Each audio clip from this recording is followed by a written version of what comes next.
The advice and opinions expressed by the host of Autism Live and her guests are meant solely as suggestion and should not be in any way construed as child-specific advice. The Center for Autism and Related Disorders advises working with a board-certified behavior analyst who has experience with autism before starting any intensive behavioral intervention. Any choices you make in determining your child's treatment are completely at your own discretion.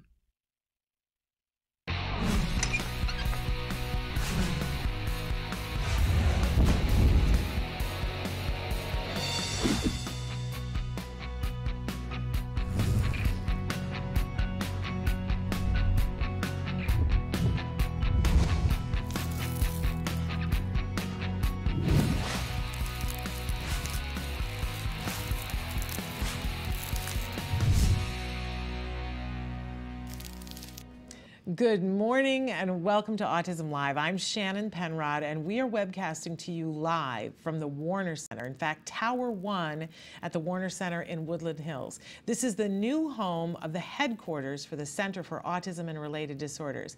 Now, where we are right now isn't actually Autism Live's new home. We have a studio that's being built on a floor that's directly below us, and we're very excited, waiting for our new studio which we will unveil in probably mid to late May. But in the interim, we didn't want to be off the air too long, so we're in sort of makeshift digs. So you're going to see things look a little bit different. They sound a little bit different. It's kind of fun for us to try and shake things up and do things in a new way. We hope that you'll hang with us through this change. I said to somebody the other day, it's all about what we're talking about anyway, right? Not so much what's on the back wall. So hopefully you're finding it easy enough on the eyes that we can get through this together, right? Si se puede. You know what I always say, we can do this, right? And those of you that are autism parents and autism teachers and autism practitioners, you know, you make a plan and sometimes you got to do things a little bit different for a while to get to the thing that you want to get to. So that's where we are. In any case, we're still going to be here for 2 hours today. We're still going to be interactive. We still want to hear from you. So Kelby is going to show you some of the different ways that you can participate with us and some of the different ways that you can be watching the show, while I remind you that our homepage is autism-live.com. When you go there, many things to do. Please sign up for our email list. That will get you the monthly newsletter for free and a weekly viewer's guide to let you know who's going to be on the show. It will also keep you in tune when we have some last-minute guests. Also on that homepage, you can be watching the live show by clicking on the triangle that is on the computer screen, or you can click on the playlist that's up in the upper left-hand corner and pick a recent show that we've done, but one that's a little further back in the catalog. To the side of all that, there's a series of white boxes. We refer to that as the live feature.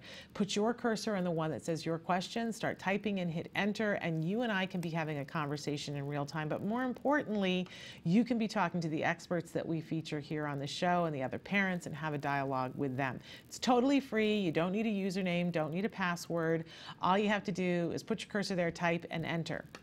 Now, you will be completely anonymous to us. We have no idea who you are or where you are in the world. If you'd like for us to give you a specific answer about resources or something in particular, it's helpful if you tell us like what the next big major city is that's near you, so that we have an idea of where you are in the world, because all autism resources are different, unfortunately. And if there's something that you want us to get back to you about personally, then please include some sort of communication identification, whether it's your email, your phone number. Please do be patient as we attempt to get back to you, because it takes us a while.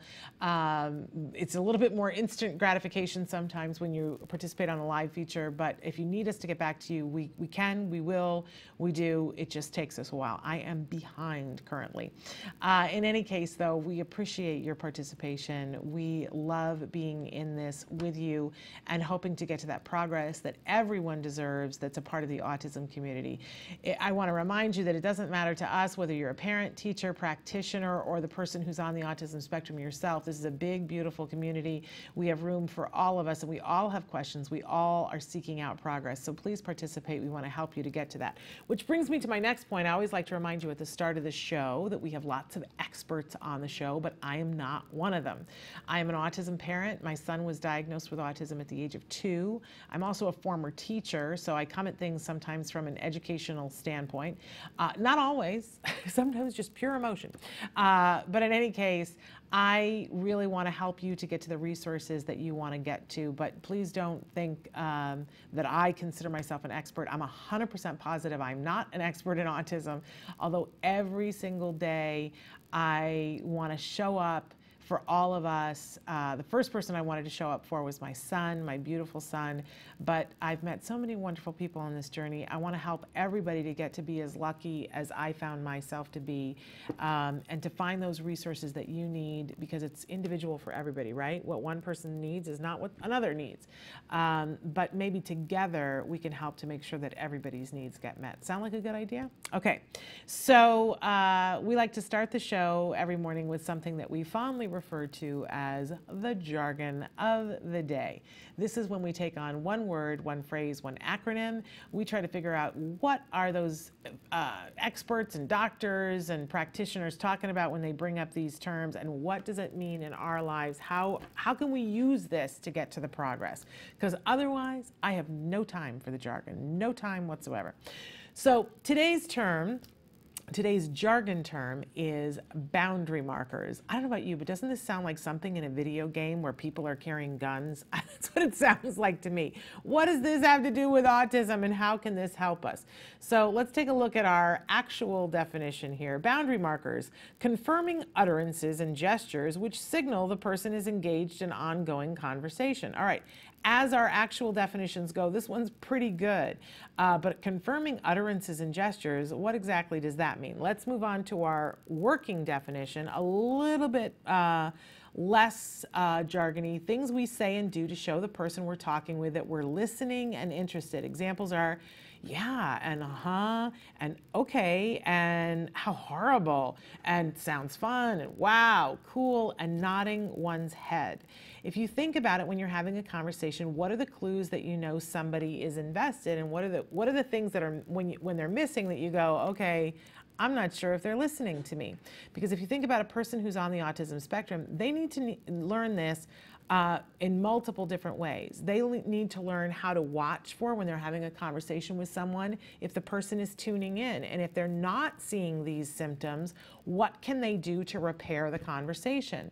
They also need to know to do that, because people will assume they're not listening if they're not engaged in this kind of thing. I don't know about all of you, but this doesn't come easily to my son. He feels like this is a very false sort of thing, but I've had to point out to him, yes, it is. It's a very false sort of thing, because somebody can go, yeah, when they're totally not listening. But if it isn't there, then someone will assume that you're not listening. So he has learned, and he practices from time to time when his friends are talking to him, that he nods, that he shakes his head and he goes, yeah, or dude, or whatever, so that they at least think that he's tuned in. He has learned the fine art of doing this to his teacher and to me, so that if I say, I need you to go upstairs and do X, Y, and Z, and he goes, uh-huh, yep, I'm doing it, has no idea what I said, right? But I buy into it, and then he gets a reward because I back off for a couple of minutes. Boundary markers need to be reinforcing for the person in order for them to get them. But if you think about it, if we don't teach boundary markers, is there any chance that we're going to be successful? These are really important in being able to maintain any kind of a conversation. And keep in mind that this is not just for our individuals who are on the spectrum who are vocal. This is for nonverbal people as well, understanding that if you're typing and someone is wandered off with their eyes and is not paying attention and not tuning in and making the eye contact and nodding and responding and making sounds, that we need to work to get their attention back. Boundary markers, it's something that really makes the difference when we're having good conversation. That's our jargon for today. Moving on, we always have a question of the day. And our question for you today is, how can you tell if someone is interested in what you're talking about? Because we've just given the beginning of the list of possible things. We mentioned a little bit earlier this week that we've had somebody on the show that the first lesson that they learned is when their shoes are pointing towards you, that they're engaged in what you're talking about. And when their shoes are pointing out the door, they're not engaged in what you're talking about. So I think it'd be great if we could all put together a big list of how do you tell? What are the things that you look for? And how does that fit with our friends who are on the autism spectrum? I would have said to you easily a couple of years ago that how I gauge whether somebody is paying attention is eye contact. Well, obviously, I had to expand that because that's going to give me a false negative. I had to think false positive, false negative when I'm talking to somebody who's on the autism spectrum, and eye contact is a challenge. So let's see if we can put together a list of different things. Not only will it help us to broaden our scope, but maybe it'll help all the individuals who watch the show who are on the spectrum to know what to look for and what to portray so that someone thinks they're interested in what they're having to say. Now, we always have a topic for the week. Our topic this week, in case you couldn't guess, if we haven't given it away already, it's building social skills. We love this topic. It's a tremendous topic, a way for us to give the skills to somebody so that they're capable of doing the things that they want to.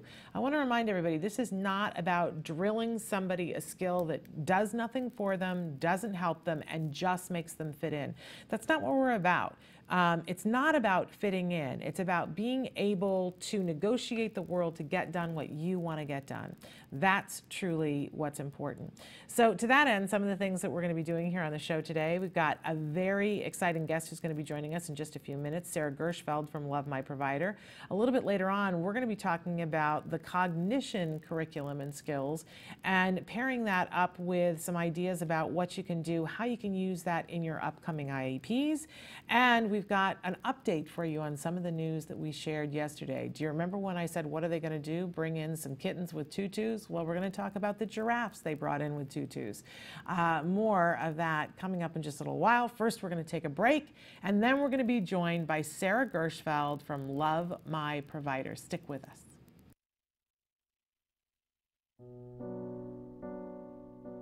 When you find out you're having a boy, you always think like, oh, he's going to play football, he's going to do this and that.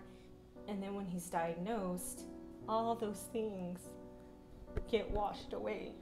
It's like that piece that's always in the back of your mind, you know, where is he, what is he doing, is he safe? We really didn't know what we were dealing with. I wish that they could have directed me a little bit more and provided me some information. I was a young mom. I didn't know what it was like to raise a boy, despite a boy with autism.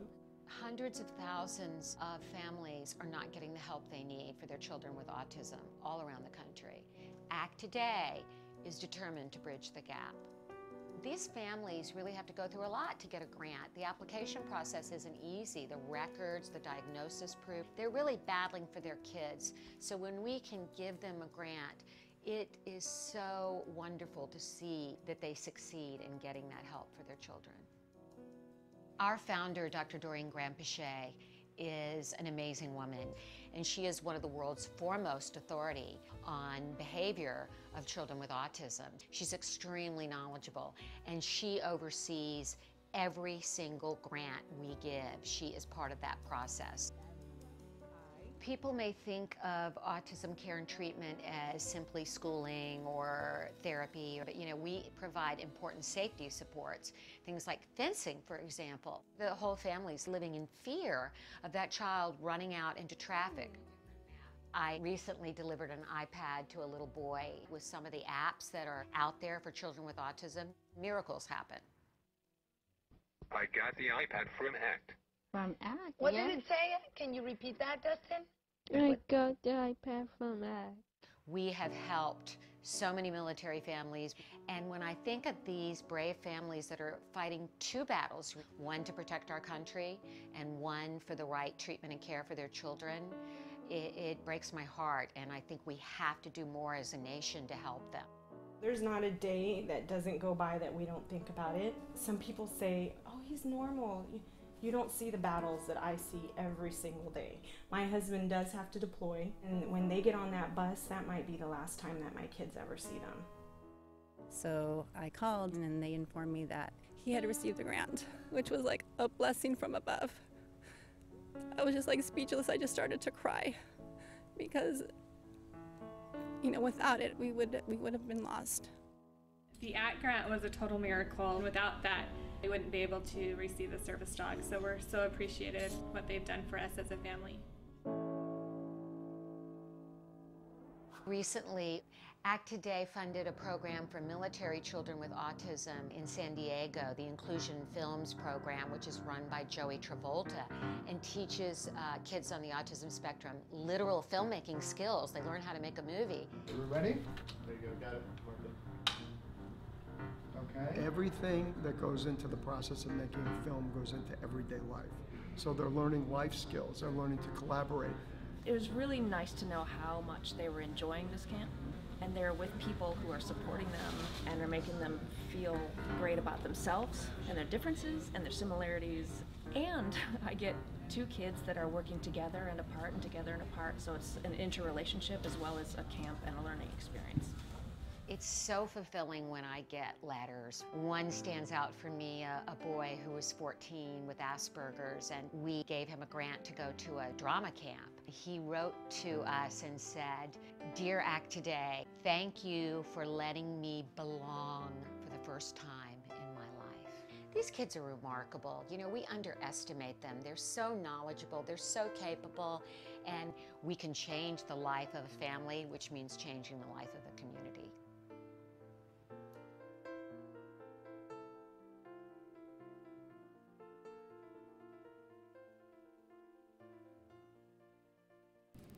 Welcome back to Autism Live. We are here with a wonderful young woman, Sara Gershfeld. And what is your official title at Love My Provider? I guess a general manager, operator. You're everything. You're Yeah. chief cook and bottle washer, right? Doing it all. And Love My Provider, for those of you who don't know, wonderful, wonderful, wonderful service. We're going to talk more about Love My Provider in just a second, but give them sort of the Reader's Digest of what Love My Provider does. So Love My Providers is essentially your Yelp for special needs families. So we started out just looking at ABA services locally here in Los Angeles. And we found that parents wanted more of a short list of kind of the top providers in their area, so we expanded out, and we're now national. And then aside from ABA, we also list dentists, doctors, hairdressers, basically your go-to special needs resource. Wonderful. And so you guys can go on there and look things up and say, hey, this is what they're saying about this dentist or this doctor or this ABA provider. But more importantly, you can participate and say what you think about them too and help the next person along. Yeah. It's power. Yeah, I mean, it's pretty much being able to share your voice and kind of pay it forward. So so many parents go through the struggle of like, where do I find this? Where do I find that? And we're trying to make it easier for that next generation of parents coming in who can really understand where to go when finding the resources that they need. Absolutely. So you go to lovemyprovider.com, correct? Yeah. And set yourself up on there and have a ball. It's really fun, user-friendly, and we're going to talk more about that in a minute. But I asked Sara to come in because last Saturday we were at the Los Angeles Walk Now For Autism, and it was so much fun. Wasn't it? We had a blast. That was the most fun I've ever had in an autism walk, honestly. and we joined forces together and had you come and be with us at our booth because you're fun, and we think that the service that you're providing is really cool and that parents will want to know about that. But you just added to the party that we had in our booth, and it really was like a party atmosphere. I felt like it was a little bit of a party. We had kids rock. We rocked the spectrum to one side of us. We had kind bars to the other side of us, and everyone was kind of like playing with each other, and we all had a ball. It was really fun. Yeah. And I have to say, I hadn't talked about that before, that the people around us were particularly fun too. That we love Adina Kimmel from We Rock the Spectrum Gyms, and the amount of people that she had in her booth, and it kept rotating. It was like there's no end to the amount of people in their booth, and they were really fun. I think they probably had 50 people there or something like. I mean, it was insane. So. I just saw the We Rock the Spectrum shirts everywhere. And they were giving away a ton of stuff.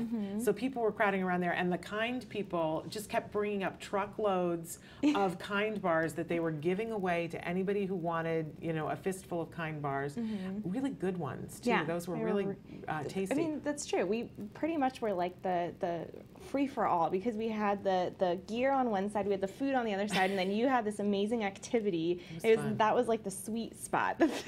All the things that every child would want at the autism walk. It really, and it was really exciting. We I don't know if you saw that we took some of the tape off of some of the paintings. I have to scooch back. We showed these on Tuesday.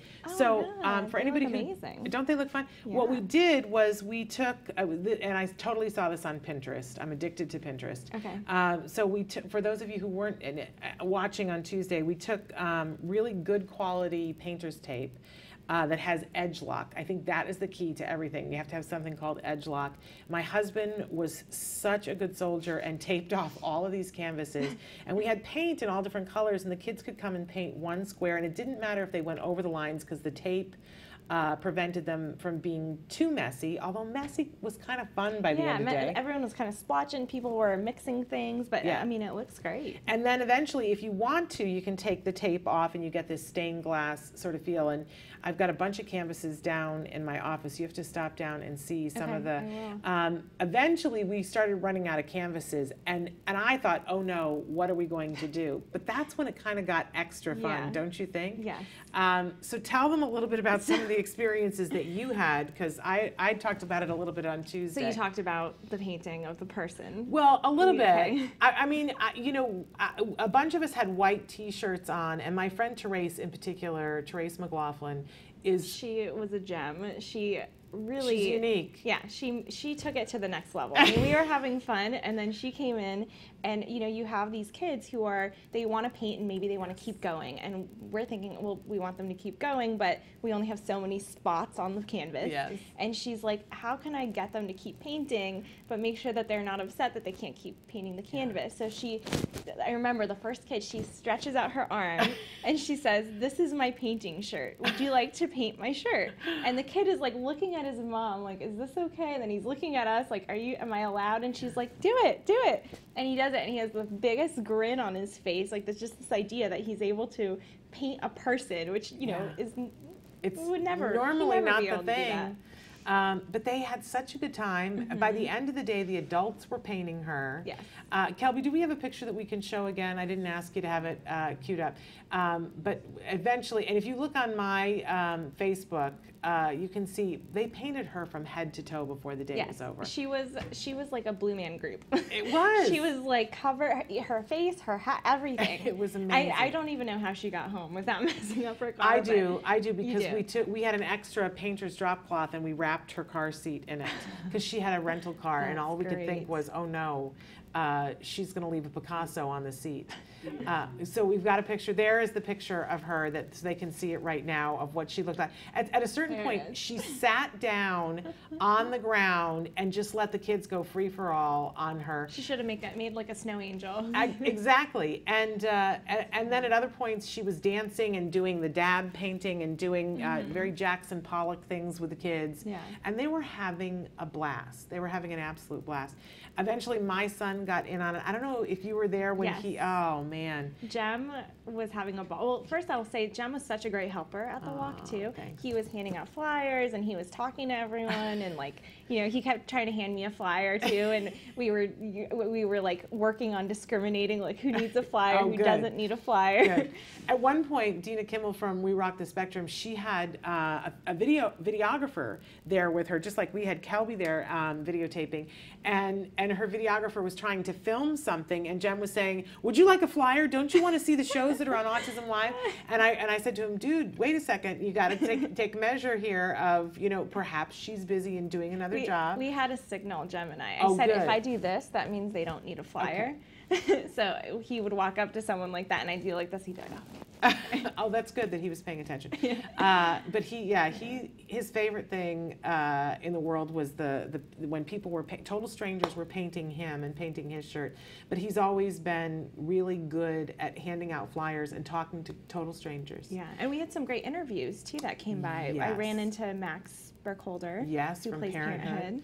Yes, and the wonderful Ari Greenberg from Team Green Bean. Ari Greenberg, and Alex Plank, and in fact Matt Asner. And in just a second we're going to show you, we're going to debut that video that we did where you can see those interviews. But I wanted to take just a second to say, you know, the people, when you had an opportunity to talk to the parents who were coming up and talk to them about Love My Provider, was there anything in particular that really struck you, you know, what people's responses were to this idea of the fact that you can go online now and see what other people think of providers and dentists? Were they just loving that? I mean, most parents were they're like, why did this exist before? And Yeah. I'm like, no, it didn't exist before. You know, there's some things out there. You know, Autism Speaks has a great resource website, but you know, it's kind of in the middle of a lot of other things and you know, not separated. But most of them were like, oh my God, this is great. Yes. You know, I didn't realize this existed. And then the ones who are like, I've heard of you guys because we're on Instagram and we interact with so many parents on Instagram. So like, oh, I've seen you guys on social media, but I didn't know what you guys were. So that was kind of cool. That, like, we knew that you guys were there, but we didn't know, you know, what it was. And the other one was, okay, I need this, this, this, and this. And that was great because we love getting those individual requests because if there's something not on the site, then we will like scour the internet to find it. So we had parents say, I need an optometrist or an orthodontist, or you know, I'm in Temecula and I need X, Y, and Z. And that was great because we were able to look it up and say, oh, we have that, or you know, let's make a note and make sure we get it out there. Wonderful. It was a great day, though. Didn't you just love getting to meet the people up close and personal?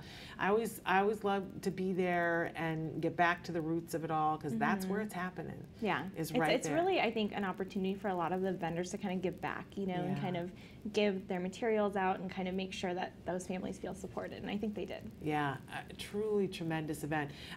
We had more than our fair share of laughs and a few tears. There was a lot of moms hugging each other and a little bit of crying that went on in our booth.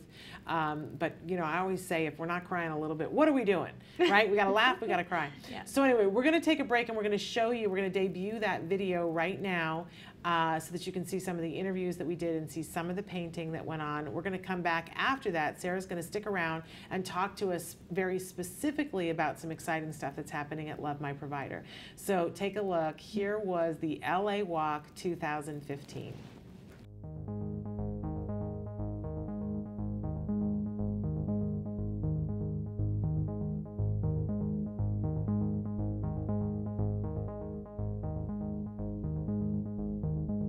Mid-swing on this wonderful day, this wonderful walk with Mr. Matt Asner. Talk to us about today's walk. Do we have any facts, figures, numbers, or just pure emotion? Just pure emotion. I'm about to get the numbers. We'll see what it is. Okay. I think it's probably close to 1.6, probably. That's my feeling. But it's incredible. We had 55,000 people plus here today, and you know, I you know, honestly, I've been here 7 years. It gets better and better and better. So. And really what you fostered here today is hope. I know that's your favorite four-letter word. Where are we without hope? Where are we? Really, I mean, seriously, where are we without hope? Hope is everything. Hope is eternal.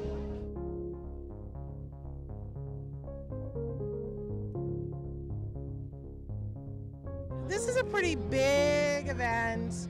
Every year I love it. What does this event mean to you? Well, I just think it's great that you see so many people coming out to support, you know, autism.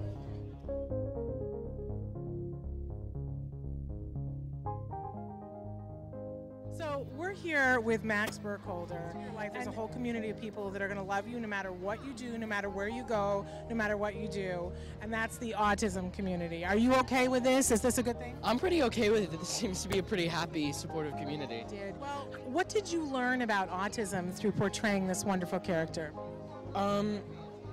Sort of the individuality of it. You know, like with autism spectrum disorders, a tendency is to sort of generalize everybody with sort of the same degree of affliction as sort of exactly the same, and very, you know, very generalize them a lot. But something I found while just talking to everybody, and that I tried to put into the characters, just the sense of individuality that all of them have, everybody has.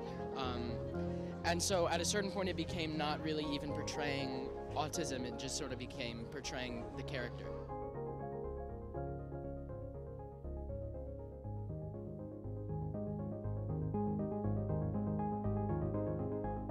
I want to thank you on behalf of everybody for what you do. That's very sweet.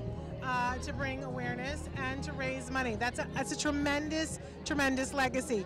But as a dad, you've got other things that you're doing as well. Yeah. I want to know, as a family, if you have any advice, what's been something that's been helpful to you personally? You know, get your autistic kids out in the community. I mean, my son's got a guide dog, so he goes to a lot of cool places. He surfs, he skis, does gymnastics. He's actually trying Hebrew school. I'm not quite sure if he knows what's happening there. but he does all kinds of cool things, and he has a lot of friends. Right now, most of his friends are the adults who take care of him, and over time, hopefully he'll have more friends who are his age, and you'll see him walking around, and people won't be nervous around him. The dog's been very helpful with that. It's like the dog is like the most infectious thing in the world. Like, everybody wants to be near the dog, and he sees that, and he gets some of that affection laid onto him. So as a family, you know, we're just there to support Tyler and make him happy.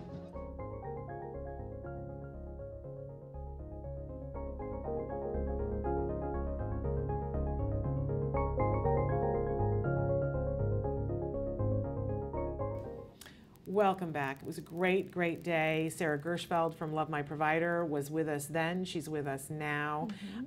We certainly enjoyed it and want to say thank you to Autism Speaks for the wonderful event, and thank you to all the people that were there for the huge amount of money that was raised.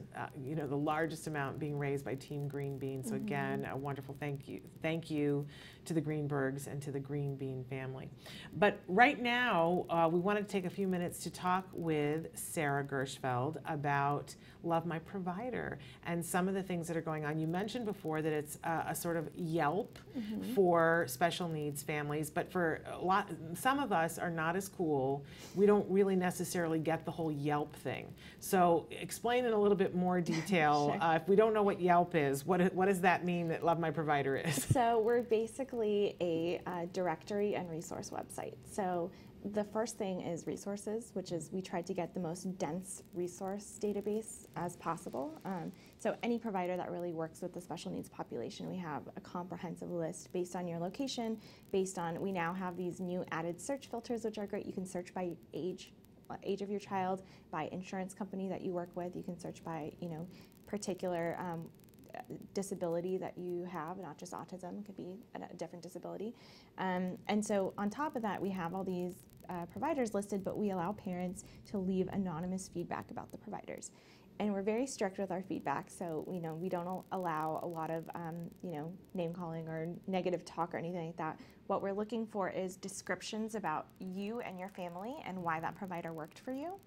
So that other parents who might have a similar type of child or a similar type of family dynamic can benefit from that service. I think that's really important to mention, that it's not a place to trash talk somebody, but it's a place, I love the name of it, Love My Provider, because you know, all of you that are watching this, at some point in your journey, you've come across somebody that is just amazing. And when you think about if there's anything that you could give back, if you could let another family know about that service and have them benefit from what you had, that would be the best gift that you could pass on. What a wonderful thing to be able to do. But I love the flip side of it too, that if you know, maybe there's one area that you have figured out, maybe you have the best hair cutting person for a child on the autism spectrum, but you don't have a dentist. And you desperately need to know who is the person to go, and you could spend hours researching. And I know that you know this, Sara, and I certainly have done this before, and you still don't really have, because you asked your friend who has neurotypical kids, who's the dentist that you go to, and you just don't know. But people can go to your site and see what other people have written, correct? Right. So I just had a wonderful lunch yesterday, actually, with a mom of a 9-year-old with autism, and I was talking to her about Love My Provider, and we're working on something cool that at some point I'll come in and talk about. Okay, but cool. One of the things we talked about is that so much of the autism community is word of mouth, which is so wonderful for the women and men, you know, the parents who are in the know and in the network.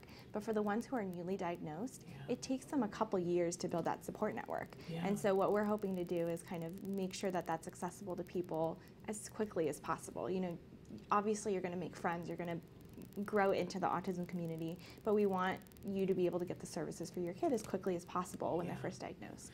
Yeah, it's like you have to reinvent the wheel, and if we're all reinventing the wheel, how much time are we losing in the meantime? Right. You know, for the longest time, and we're trying really hard at Autism Live to find a parent in each state here in the United States who is in the know about legislation and, like, you know, where do you have to go to get in line to get what, and so, but we can't possibly know about all the providers and all the, you know, which is why I love being able to refer to people and say, okay, you know, so the first thing you need to do is get connected, and here's the best way to start to get connected to the service providers is go to Love My Provider and take a look in your area and see if there's something there. You're building, you're across the nation now, but as more and more people use the site, it just gets better and better. Yeah. It really is something where your input has a direct influence on how people can use the site and what they can get from it. Oh, definitely. And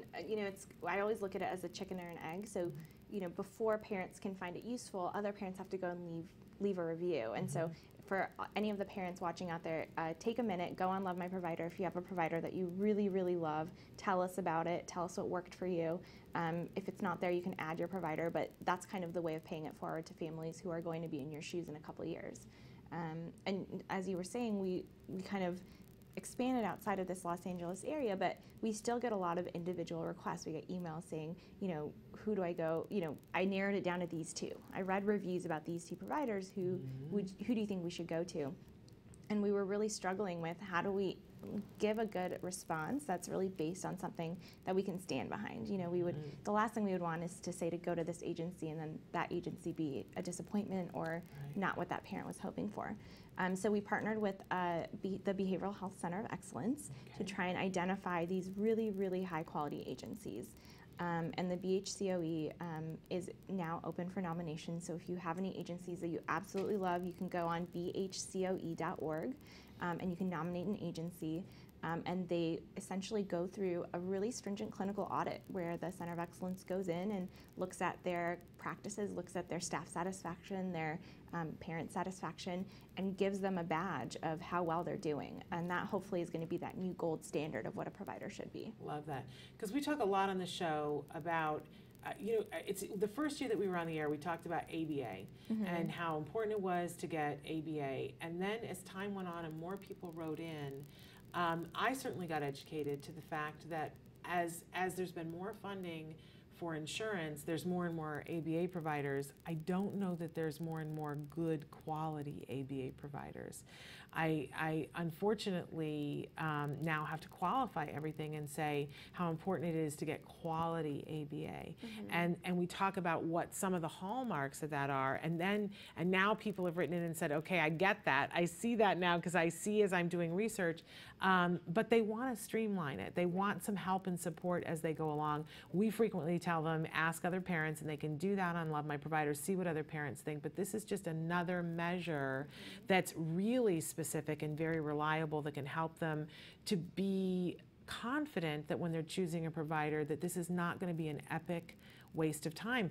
Because, you know, sometimes people pick a provider, it's, you know, maybe the funding source said, you know, here are the two, and it's like flip a coin, which one do I go with? You start with them, you give it the college try, you're 3 months in, not seeing progress, you've got all kinds of red flags, you start the process of trying to switch. You can easily lose 6 months by being with a provider that isn't top notch. Right, and I mean, we know very well 6 months is not a lot to you and me, because, you know, let's not talk about age, but for a child, 6 months can be half of their life or a quarter of their life. So, you know, imagine losing a quarter of your life of the necessary services or medical services that you need. Yeah, it's unthinkable.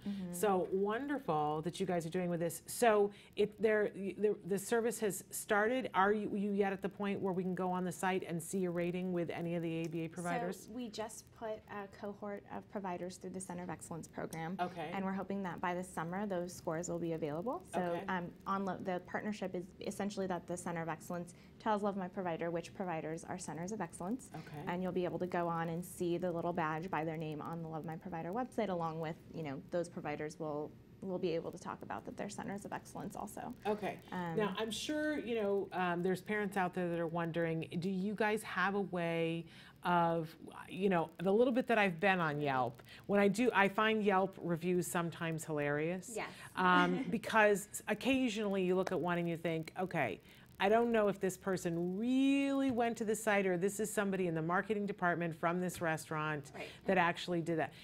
You know, you always kind of wonder, how do they filter? So is there something that you guys do to make sure that it's really coming from a parent and not somebody who works for that provider? Yeah, so what we do is we monitor the email address that the review comes in from, and we usually search the email address to make sure that it's tied to a real person.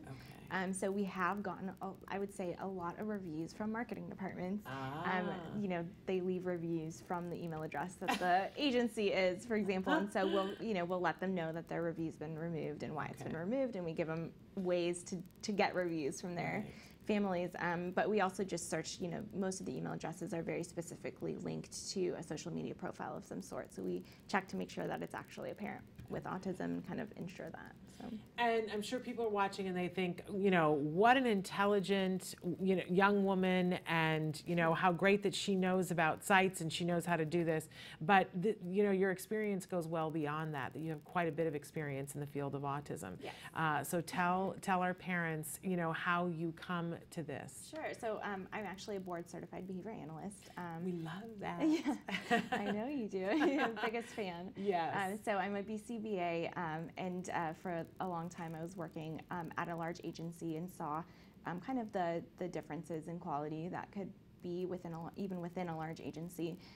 When I left the agency, I went to work for the state of California for the regional center system as a consultant. And through the consulting process, we did a quality assurance project over the course of 4 years. And we evaluated about 20 providers. And we looked at a number of different things. And you know, we very quickly found that not all agencies are created equally. All of them have such great intentions, but sometimes you know, the training or the background is just, you know, very vast for a lot of the agencies. So during my time working for the regional center, I thought it would be a really great opportunity to give parents an idea of how these agencies are scoring, at least from a parent report method. So at least so that they could see what the conversation among parents are. We're hoping the Center of Excellence component is really an addition to that, that gives the parent opinion along with a more clinical opinion about how the agency is doing. So who better to be helping us to be able to make these decisions? And of course, we haven't mentioned that to go on Love My Provider and use it, what is the cost for that? Absolutely free. Absolutely free. So don't we just love that? A wonderful way for you to go and to be able to get information. LoveMyProvider.com. Thank you. We thank you so much for being with us, and thank you for being with us on Saturday. You just added to the party. Oh, it was so much fun. It was really fun. Sometime. Well, thanks, and come back. I know you said you're working on something exciting, so come back always and let us know when you have an update. Definitely. All right. We're going to take a break, and then we're going to come back with an update on some of the news stories that we covered for you yesterday, so stick with us. You say howdy, we say hi. Let's get rowdy, let's get wild. Let's get wild. Let's get wild. Let's get wild. Let's get wild. Welcome back to Autism Live. I'm Lisa Ackerman with Taka. My guest here. I am Jennifer Lucero with Taka.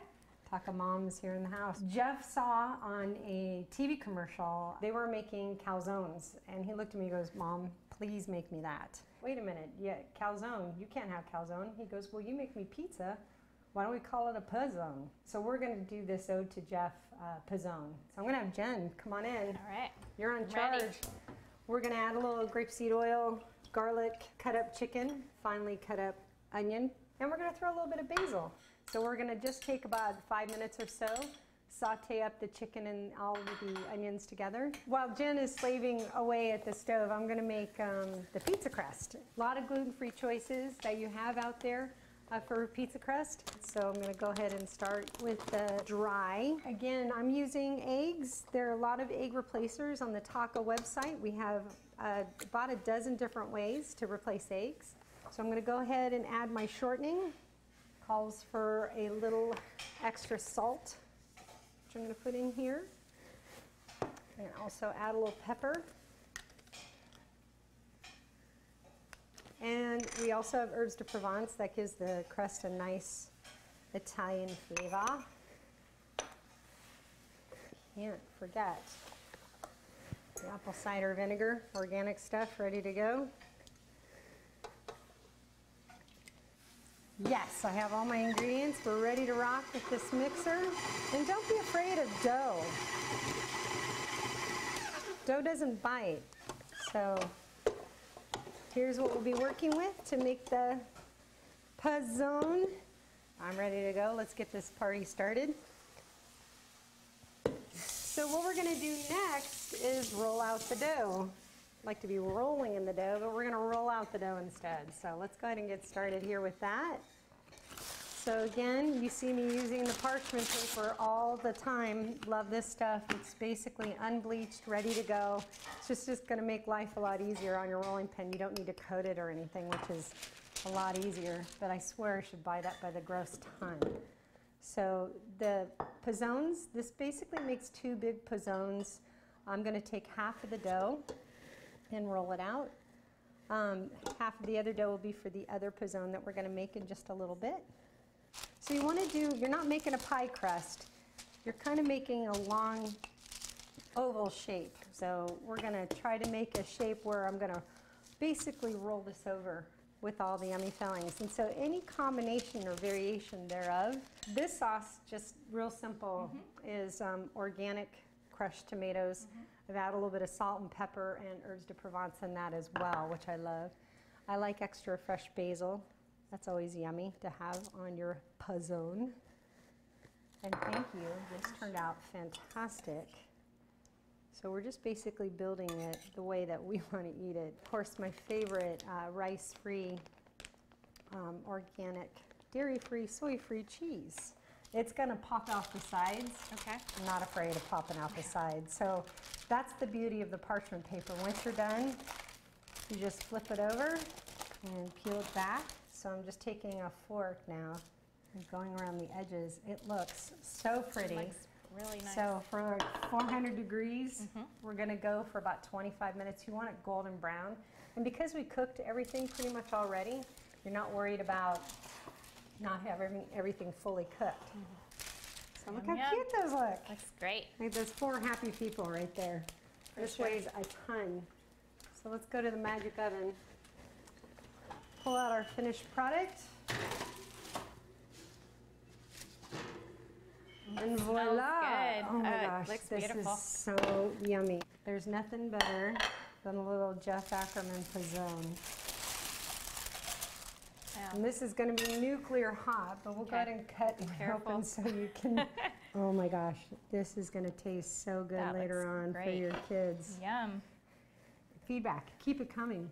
Thank you for helping, Jen. Thank you for having me. And thank you for joining us. Come back to Autism Live. We'll keep doing allergy-friendly cooking classes. If you have any suggestions or things that you would like to see us make, bring it on. You can reach us at autismlive@gmail.com or Facebook. Love the Facebook. I know, too much for me. Facebook, so facebook.com/autismlive, or thousands of taco recipes ready to go. Basically go to Takanow, TACANOW.org, and we'll see you next time.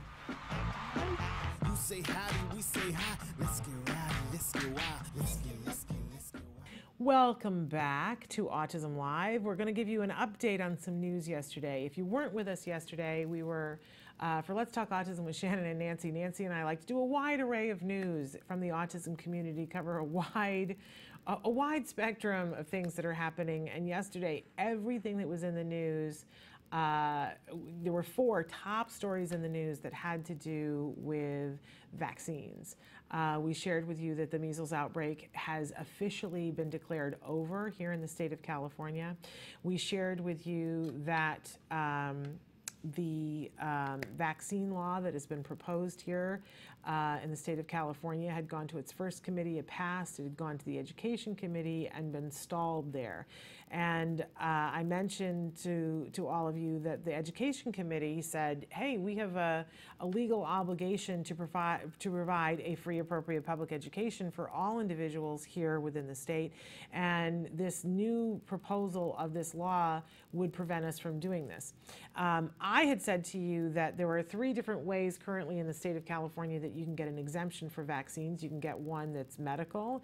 If your doctor says that your child is not well enough to receive a vaccine, they can be exempted, and that is a very real category. We know that there are kids whose immune systems is not strong enough to withstand that it would be dangerous for them to have a vaccine. You also, for religious reasons, can say that you are exempting yourself from the vaccine schedule. And then here in the state of California, there has always been, for personal reasons, you could say, I am choosing not to. Legislation changed recently, and now if you're going to take the personal exemption, you have to meet with a licensed physician. The physician has to go through what the risks are and sign off saying that they have talked to you about it and that you are still choosing to not get your vaccination. I had said yesterday that this new legislation would take out the personal exemption. I believed that it would leave the religious exemption. I was wrong, and so I'd like to correct that right now. The new law would state that you could only have a medical exemption.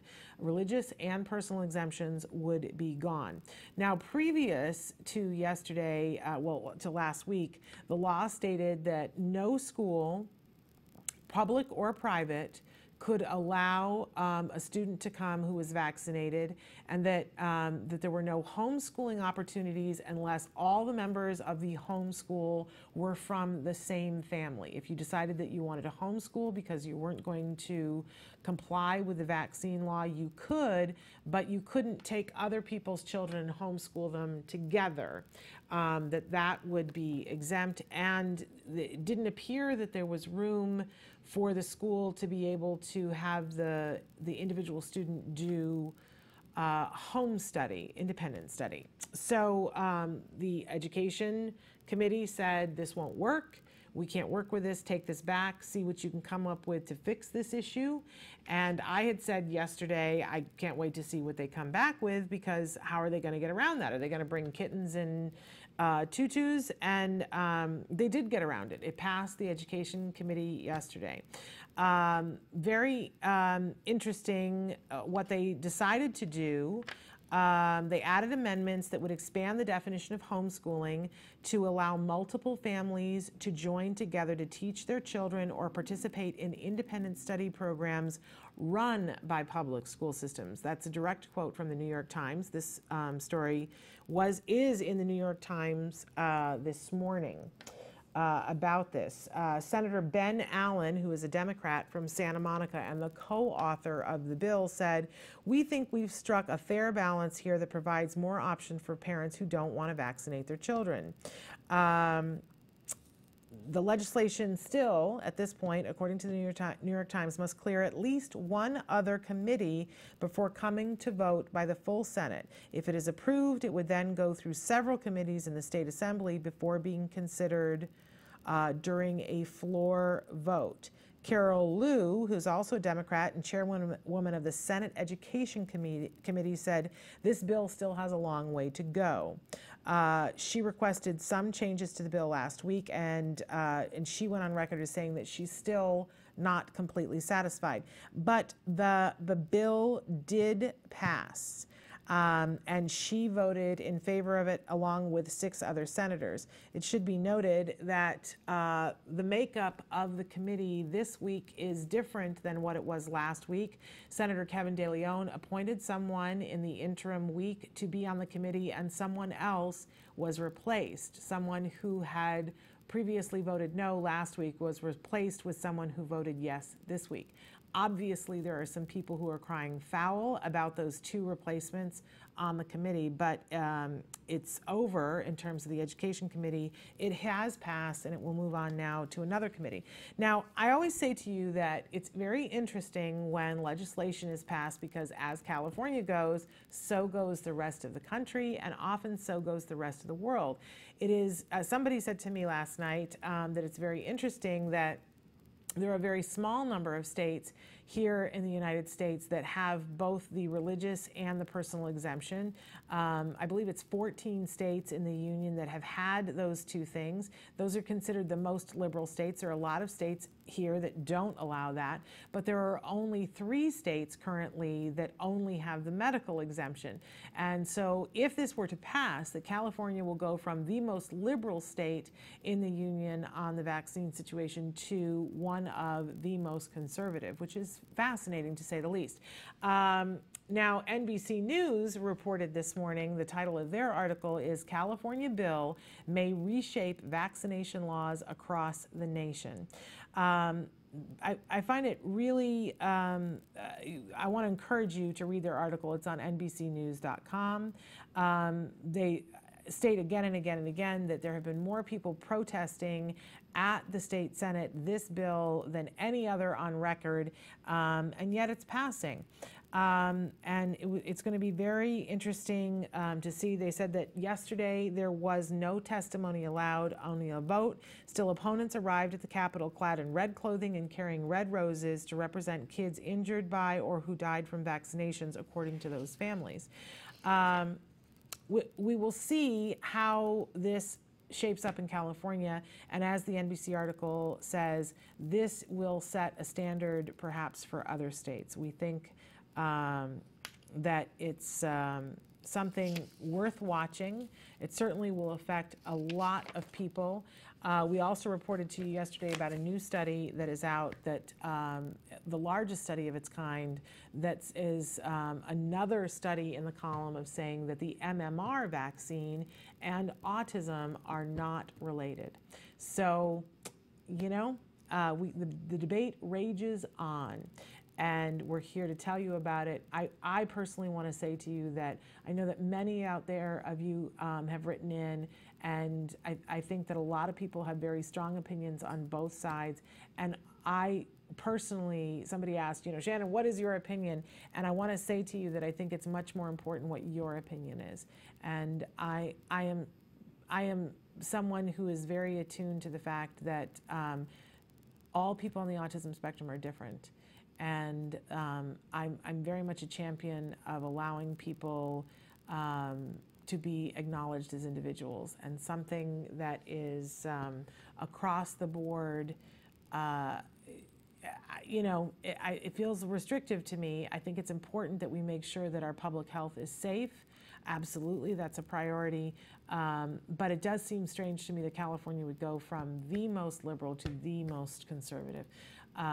So we'll take a look. We'll see what happens. But again, I think it's much more important what individuals think in their specific cases.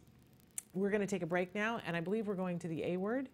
The A Word is an ongoing documentary being made by the Center for Autism and Related Disorders, following a little boy, Jack Riley, diagnosed with autism at the age of 2. We're taking a look into his family, into his world, to see how they're coping with early intensive behavioral intervention, what it's like for their growing family, how we will see moments of growth, and sometimes the growth will encompass new skills, which then have to be worked on in turn. It's a privilege to be able to show you the A Word. Take a look.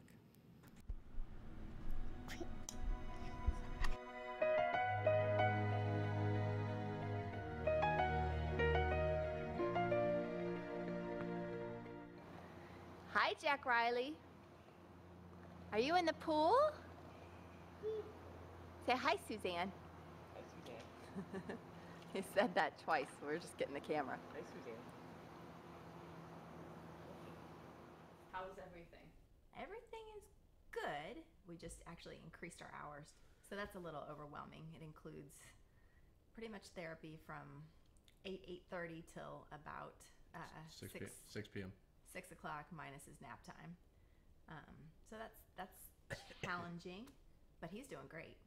6 months ago he had 0 words. Now I don't think I can count that high. He's got so many words. And the 25 hours, so is that strictly ABA, or is that ABA plus? That's ABA plus 2 hours of speech therapy per week plus 2 hours of OT per week. So it's almost 30 hours, 29 hours.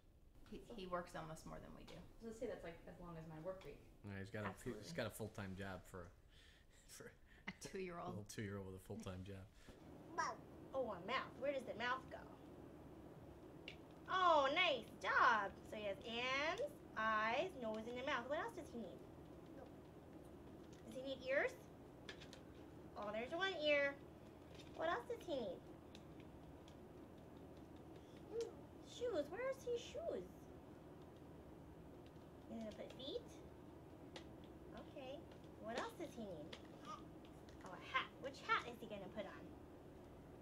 That one? Say hi, Suzanne. Hi, Susan. Hi, Jack Riley. We were diagnosed November of last year, so It's been 7 months since we've known that he has autism. He started speech therapy a month later, occupational therapy probably within a few weeks of that, and then ABA we've done for 3 months, April, May, and June. Right. And really, I think ABA, I don't want to compare it to the others, but I mean, we've seen a huge impact on him. And It's 20 some odd hours, right. compared to 2 and 4 or whatever. But yeah, he's changed dramatically since ABA started. And it was hard in the beginning. We just even the biggest example I always come up with is they made him say his colors before he could use a marker to color, which was his thing at the time. Here. Do you want green or orange? Which one's orange? Green or orange? Orange, yeah, good job. So what's like the differences between before you started therapy and to what the kind of kid he is now? I actually have not full days, but very large portions of partial days where I forget about autism and just think I have a 2-year-old. Specifically, he plays with us. He engages us. He's funny. He sort of makes jokes. I don't know how to explain that, but he does. Oh, you got it.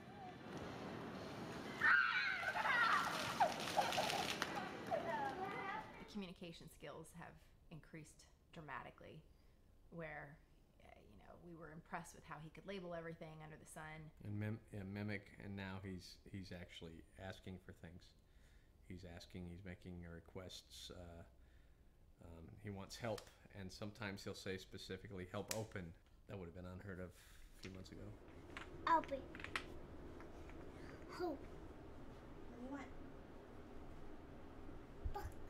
I don't remember this fascination with learning quite so much as the last few months. Right. And everything that he knows, he's always looking at us like, did you catch that I knew that? Did you see that I knew that was coming? Are you hip to this? Well, now it's gone. He's got it. Look at you being Mr. Trying to figure things out there. I know. That's cute. And then now it's there. Now it's there. You see it? That's hilarious. Ooh. Oh, really?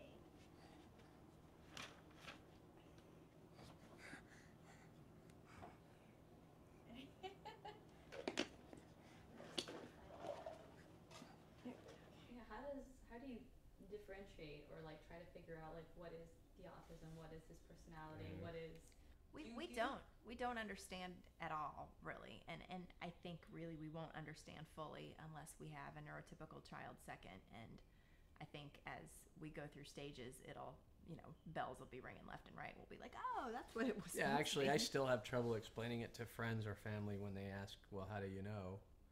I still have trouble explaining it. I know that we're right and that he's not misdiagnosed, but I still have trouble explaining it. We look at each other all the time and say, is that 2 or is that autism? And I don't know that we ever answer it. Probably our most common question to each other. Is that autism or is that 2-year-old? I don't know. And I have both is probably what we usually say. Yeah. It's a little of both. Yeah. Bubby. What? Baby. Bubby. Baby. Bubby. Mommy or baby? I don't know. Bubby. Mommy. Baby. Mommy. Baba. Baby. Baby. Baba. Baby. Baby. Baby. Baby. Baby. Is he a baby too? I'm not a baby. Baby. Baby. How does that affect everything now that you're pregnant, waiting for sister?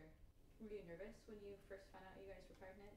Well, yeah, we thought about it. I thought I would be more nervous about it all, but as I told a woman within probably less than a week of getting Jack's diagnosis, because we were already thinking about having another baby at that time, and asked her very honestly, are we crazy? Is this just a bad time to bring in another? Is this not fair to our son? Do we need to focus on him? And she led me through a few questions, and the ultimate thing I said was, I'll take 5 more just like him. And I would, in a heartbeat. He's great. He's Maybe not 5. I'll take 5 more just like him. Okay. You're happy with just 2. I'm happy with 2. No, he's a happy kid. Hasn't made him any less of a treat to watch him grow up and to watch him learn. He still is doing all those things. He might be doing them on a different timetable, but we haven't missed out. But we on don't know the anything. timetable anyway, so we're good. We're golden. Ignorance is bliss. He's great. He's great, and now we feel like we're on the right track. So you know, I don't care what his timetable is. He's learning daily. But I think that's the impression, you know, as a parent for sure. Before you experience autism, you think of it as sort of, you know, that everything's different. Yeah. And it is, but in a way, it's not at all. You know, they're still kids, and they're still fun, and I could still see him being like king of the prom. sure, He's a looker, good-looking guy. he's charmed all his therapists. And his cinematographer. and his mom and dad. We're going to the pool. We're going to the pool. We're gonna put our swimming suits on and we're going swimming. We're going to the pool. We're going to the pool. Are we there yet? Are we there yet? My excitement's getting stronger. We're going to the pool. We're going to the pool. Welcome back to Autism Live. We're thrilled to be here with you this morning, and I want to take just a couple of seconds to talk about some questions that came in on the live feature. One that pulls at my playful teasing in school. A sometimes nice classmate has been pulling my boy's shirt and getting close and saying things he doesn't understand. My 14-year-old is perhaps too polite. Would you please stop? We are teaching him to be more assertive. Do you think we should get the teachers to intervene? The other student is smart to do these when no adults are around, and thank you. Yeah, this is a tough one, and I would tell you that it's individual case by case. I want to caution all of us that on the one hand, I mean, let's talk it out and lay it out, right? On the one hand, we don't want to let things go and let things go and let them escalate, right? Because I feel very uncomfortable about the pulling on the shirt, pulling close and saying things that your son doesn't understand. And the fact that the 14-year-old is making sure that he does it when no adults are watching cheeses me off. You know what I'm saying? That tears my ticket a little bit because that means it's deliberate. I love that he's sometimes nice, but this, you know, this goes back to that circle of friends, level of friendship thing that I was talking about on the social curriculum of skills the other day, that understanding that somebody who would be very nice when adults are around, but says really not nice things to you that you don't understand and pulls on your shirt when other people aren't around, what category of friend does that put you in? And you might want to do that lesson with your son so that he realizes that this is not someone to be trusted. That there are friends that we have that we go, okay, they're my friend, but if worse comes to worse, they're going to throw me under the bus. We all have those kinds of friends, right? Hopefully we have very few of them. But you know, there are some people that are like, okay, they're not the person that I would call at 2 o'clock in the morning when I need help, but you know, I enjoy being around them and I know that it's not the person I'm going to go to when I need help and support. So maybe make sure that you're helping your son to understand what that is and how to recognize it and to not trust that person, so to not leave and go someplace with that person. If they say to do something, filter that through they don't have my best interests at heart at all the time, so that you're preparing your son. We like to try to make our kids bully proof by cueing them into those kinds of things. And you can even say to him, you know, let's be a sleuth and say, what are some different, let's list some things that these are the things that make up a good friend, and here are the things that make up somebody who is not a friend. And that sometimes, and there's a great lesson also in skills that's called shades of gray. Sometimes you could have somebody who has 3 things in this column and 2 things in this column. So maybe you still decide to be friends with them, but it's friends, there's a level of friendship that's available there. So maybe prepare him for that. Now, part of me thinks if you go and make the teachers aware of it, especially if this kid is someone who is Mr. Oh, I'm being so nice, that I don't know that they're going to believe you, quite honestly.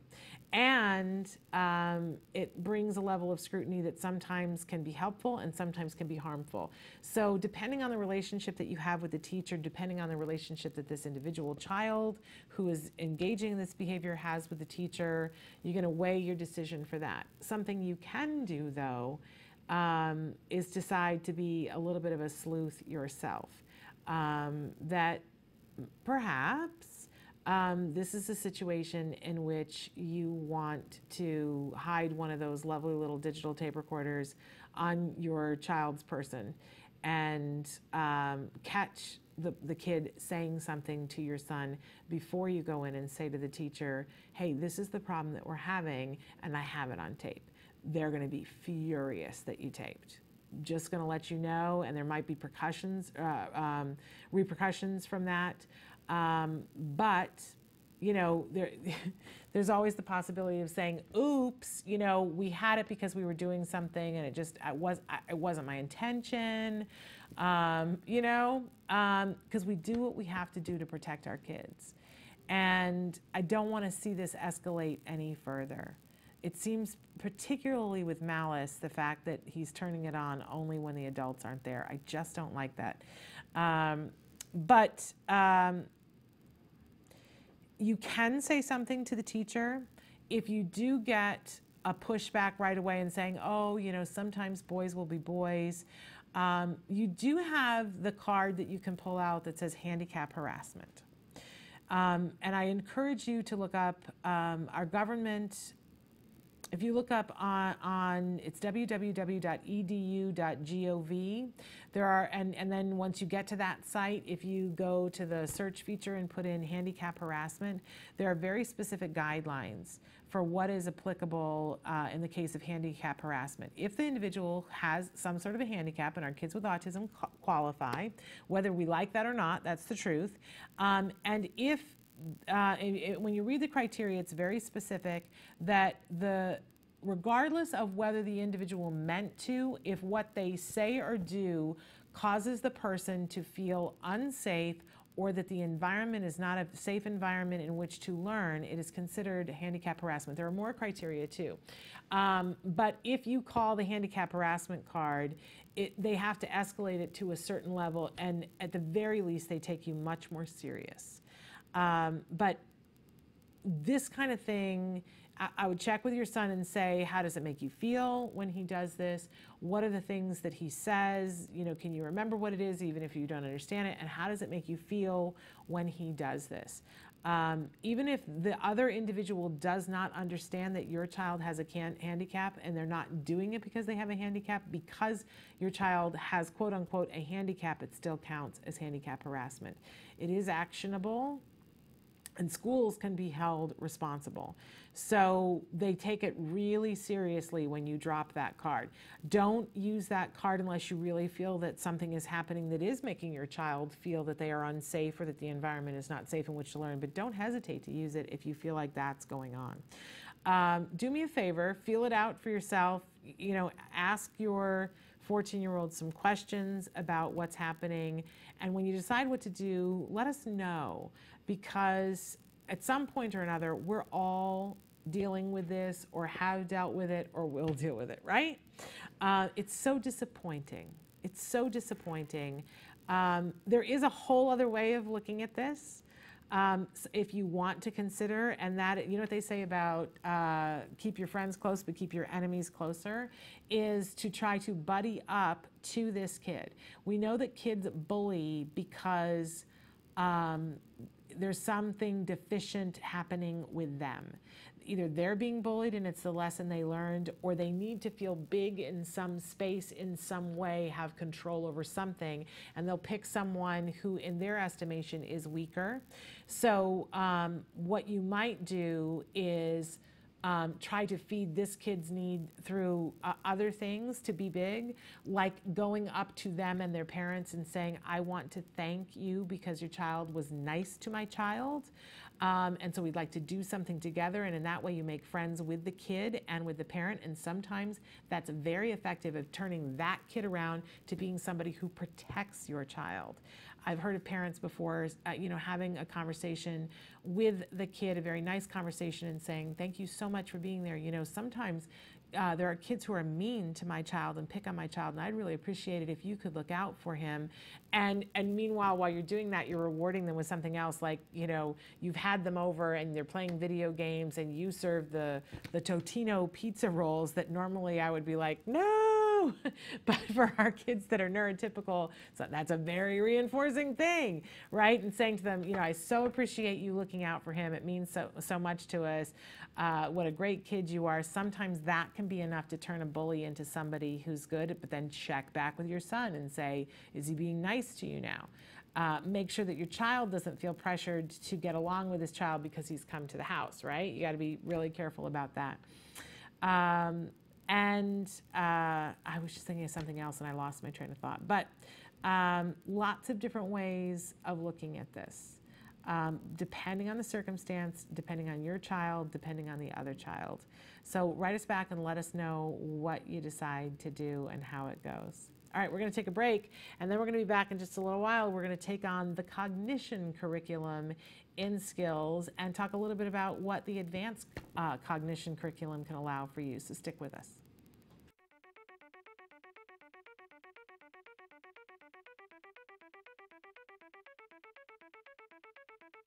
Hi, I'm Shannon Penrod, and we're at the ABCs and XYZs of Special Needs Conference. And this year, for the first time, they've got something really remarkable. It's the Entrepreneurial Boutique. These are all items that have been made and are being sold by individuals who have special needs. So we're going to do a little shopping and talk to some of these fabulous entrepreneurs. Come on. My name is Molly Rarick, and I'm founder of Breed's Gift. We're a nonprofit that serves teens and adults with special needs, like Chase here. We were founded in 2013 and serve people in the Conejo Valley, Santa Barbara, and LA. Our main objective is to give our participants the skills they need to gain a more independent life. My name is Shelley Cox, and Lisa Zalagi and I are founders of Creative Steps and Create Micro Business Enterprises. And the items that we're selling here today are all made by the clients who have passions about what they want to make, and then they get the profits from what they make after we've paid all of the other expenses. We are here today because my goal is to be independent, and also I would like to share all my artwork, and I would like to sell. Thinking about at his young age being a businessman, it's amazing. I cannot be more proud.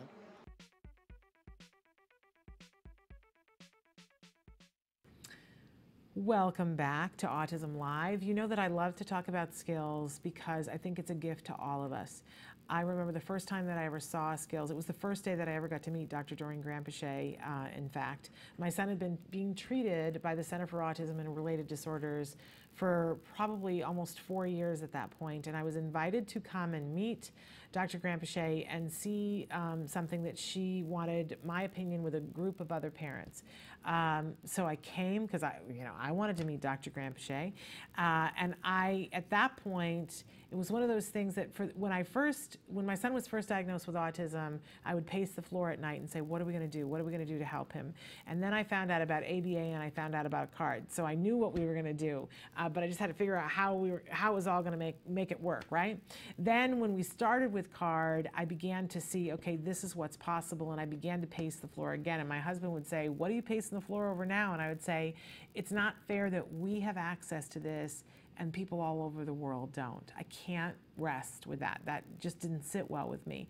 I talk a lot about sometimes I would picture this one particular mom. It's a mythical mom. I don't know this mom, but I would just picture this one mom in the middle of Kansas who didn't have access to CARD, didn't have access to ABA, and had a little boy like mine on the autism spectrum and maybe another child. And I would think about her and think, okay, I know what I've gone through and now we're getting these services, but what about her? What is she gonna do? What would I do if I was in Kansas and had multiple kids and I didn't have ABA providers? What's a person supposed to do? And I worried about that. I'm not kidding. I mean, it literally kept me up at night. And then, of course, I got invited to come and meet Dr. Granpeche, and she sat a bunch of people down, a bunch of parents, and said, I want to show you guys something that we've been working on for the last 10 years. And she unveiled skills. And she said, this is everything that we have learned. It's everything that we know. And she said, I can't sleep anymore knowing that there are parents around the world who could be helping their child. There are ABA providers who could be streamlining their process to be able to help the children they work with. I can't sleep anymore. We need to get this out to the public, and this is the way we have put it together. We want your opinion of it. I was so excited that I shook for hours after the meeting, and I called my husband and I said, I have seen the future. I can't even tell you, I literally talk about my life in terms of before I saw Skills unveiled and afterwards. That's how big of a deal it is to me, because I know what it's possible, what it creates for you guys, what the possibilities are. So that's why I talk about Skills. That's why I think it's wonderful. And by the way, I use it. Skills is something that's huge. There are so many different ways of using Skills. We're not all going to use it in the same way. We shouldn't all use it in the same way. And I don't exhaust the possibilities that are there in Skills. I want to be upfront and clear about that. But when I do use Skills, it is so helpful to me. You guys, I have a triannual IEP tomorrow morning bright and early. And I can tell you that I've been on Skills, I've been looking around and using Skills, and I will be on Skills tonight, getting myself finished ready. But the amount of time that I have spent preparing for this triannual as opposed to the last triannual is crazy different, because I can streamline the process with Skills and know that I'm being really effective for where my child is right now. So in any case, I do love me some Skills. But today, I want to take a couple of minutes to talk with you about the Cognition Curriculum and Skills. You guys have been writing in questions. You know about the Advanced Cognition program and Skills. You've been asking about this. So I wanted to take a second to go through the Cognition Curriculum, and then we'll talk a little bit about what the Advanced Cognition program is. So cognition, just one of the 8 areas that Skills covers. But this is a really important one. When people talk about what's the difference between a quality ABA program and one that's a little bit less than, one of the things that I include in that is that there have to be some lessons having to do with cognition, and not all ABA providers dealing with autism spend time in the cognition and executive functions curriculum. So let's take a look at what are we talking about when we talk about cognition. And I've got a couple of different slides here. Okay, we've got this wonderful wheel here.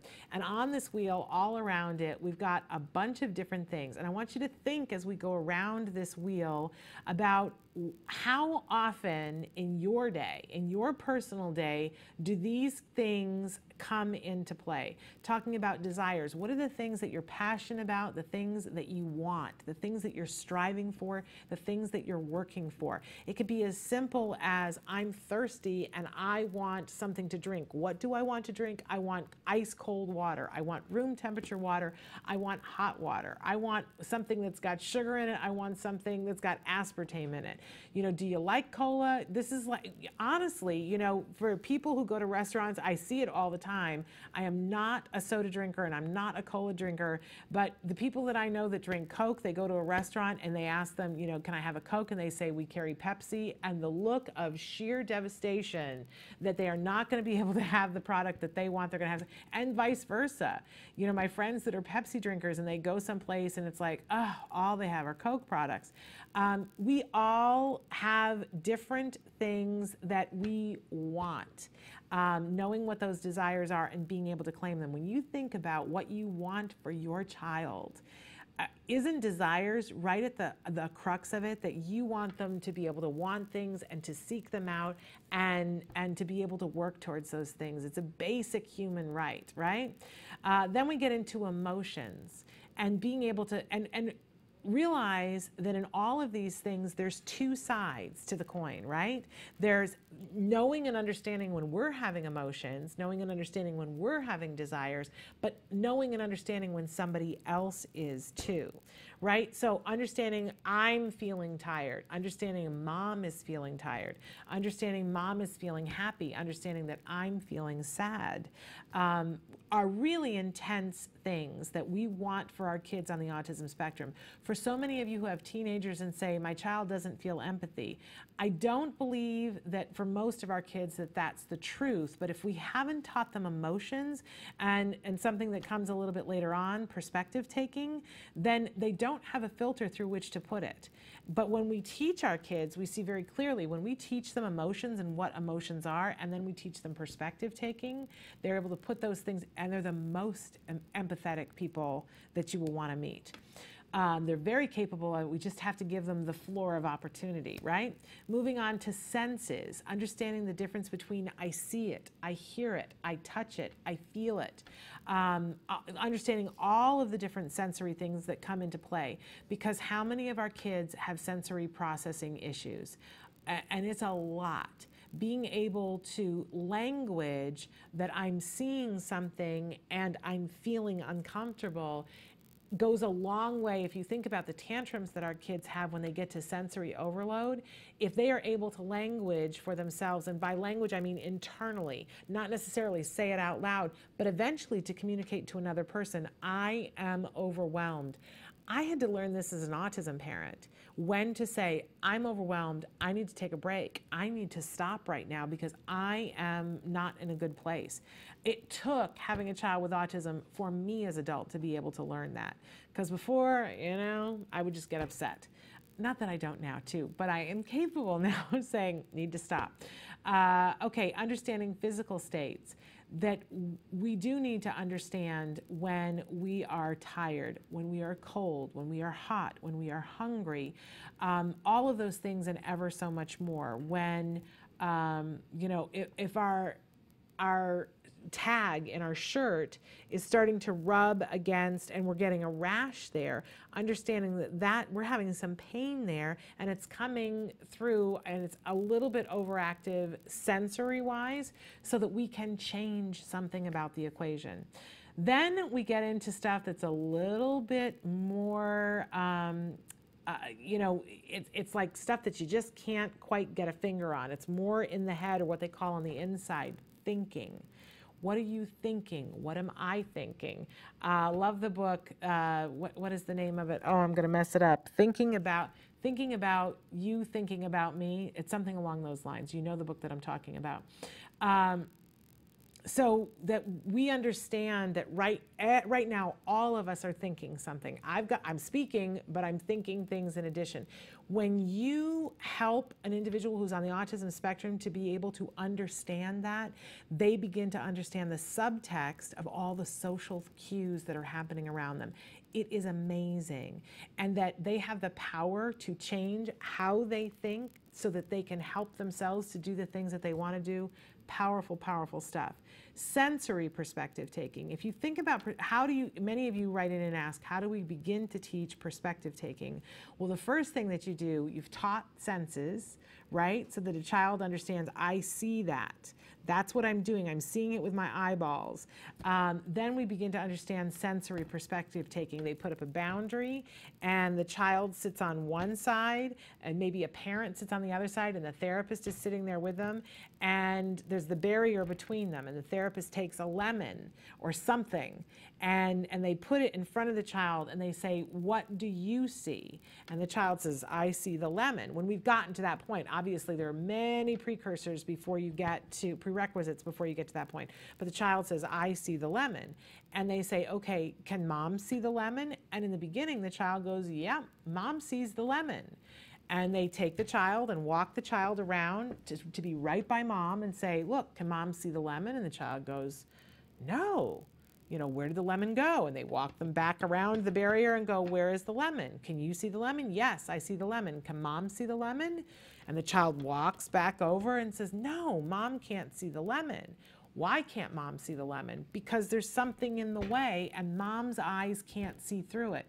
It sounds like it's a ridiculous lesson, but when you see the light bulbs go off in a child's head when they get that, oh my gosh, it's game on, right? Because then we do this with a whole bunch of other things where the child is sitting in one room and there's a noise and they say, what do you hear? I hear the music playing. Mom's in the other room. Can she hear the music? And they got to think it through. I don't know. Let's go stand in the other room and see if mom can hear the music. Nope, she can't hear the music. And oh man, the connections start to get made for the kids. And it's the beginning of perspective taking, because if they can process what are the senses, well, can mom hear it? Can mom see it? Eventually we get to that very tenuous line of what's mom thinking? Is mom thinking the same thing that you're thinking? Probably not. And what goes into what is mom thinking? We move on to cause and effect, that when something happens, and this is a big set of lessons, and we start with it in a very small way that, you know, what do we think will happen if I drive a truck over this pen, right? You know, well, the pen's probably gonna break, right? Moving into, well, what will happen if I throw a tantrum? So that the child begins to think through the consequences for themselves, and this helps with safety, this helps with friendships, this helps with self-regulation, right? Okay, then we move on to preferences. And you might think, well, okay, wait a minute, what's the difference between the preferences and the desires? The desires are things really early on, you know, I want juice, I want a cookie, I want, and we can build to when they're older about saying, you know, I want to be a rocket engineer, I want to be on American Idol, whatever it is that the kid, I'm thinking about James Durbin, whatever it is that the kid wants to do, right? But then we get to talking about preferences, and preferences are things that we lean towards. That, you know, maybe Beth is the therapist who comes, and every time she comes, she's wearing a red t-shirt. They're not the same red t-shirt, but she's always wearing red. Or there's Jackie, who likes black. You can tell because she dresses in black up, you know, her hair is black, her earrings are black, she's wearing a black t-shirt, she's got black sneakers on. Jackie must really like black. When we get into this, we start talking about inferences. That if somebody wears black every single day, does that necessarily mean that they love black? It might, but it might not mean that they love black. So preferences help with a whole bunch of things. It helps for gift giving. I love to work on preferences, especially around the holidays, because we start to go through, what do you know? You know, here's your list of people that you're gonna buy a gift for. What do we know about them? What would be a good gift for them? And we start to figure out what preferences are. Okay, then, next series of things, knowing, beliefs, and deception.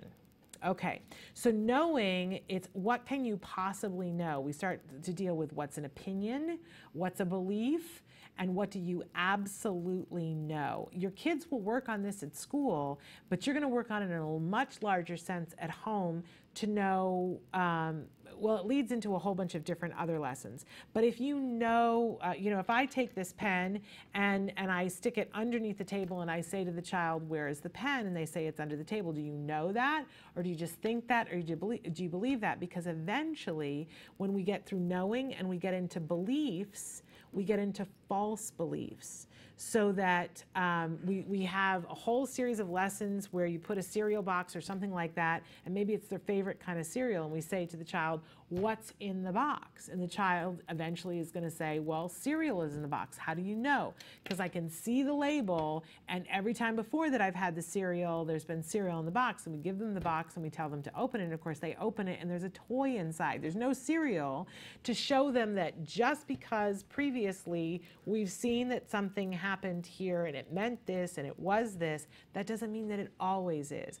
If we don't really have the visual on what's inside, we're believing that it's cereal in there. It's probably cereal in there, but it's a belief, and sometimes we have false beliefs. Now, why is this helpful? For when kids have flexibility issues and they get entrenched in a way of thinking. I can think of in particular when my son, there was a certain point when a kid was not nice to him at school and tripped him. And so my son loaded up, oh, when somebody sticks their foot in front of me and trips me, that's them being mean. But as you know, it isn't always. Sometimes people make a mistake, and I needed for him to be able to get some flexibility of thinking. So we talked about, what do you know? What do you think? What do you believe? What's possible? What are our scenarios? Let's analyze the situation and come up with, if it happens again and again and again, and the person goes, oops, I'm sorry, I didn't mean to trip you, how likely is it that that's the truth? Or are they engaged in deception? You can't get to deception until you know knowing, beliefs, and deception. Now, the truth is that for all of these different things here on this wheel, there are lessons on both sides except for deception. There is no lesson to actually teach your child anything other than a white lie. They don't spend time teaching kids to lie. They do teach them how to do a white lie so that, like when you're playing a card game or something like that, and somebody says, I don't know, because Go Fish it wouldn't work, but you know what I mean? There are games that you play where you have to have a poker face, right? And not show that you have a certain something. So they teach them white lies for that. We all know in the autism community that when our kids tell their first lie, we are thrilled, right? Because it means that they get it and that they understand it. But it's especially important that they understand the hallmarks of when someone else is deceiving them. It helps to protect them. How about detecting sarcasm? I think that's a particular fun lesson to learn on.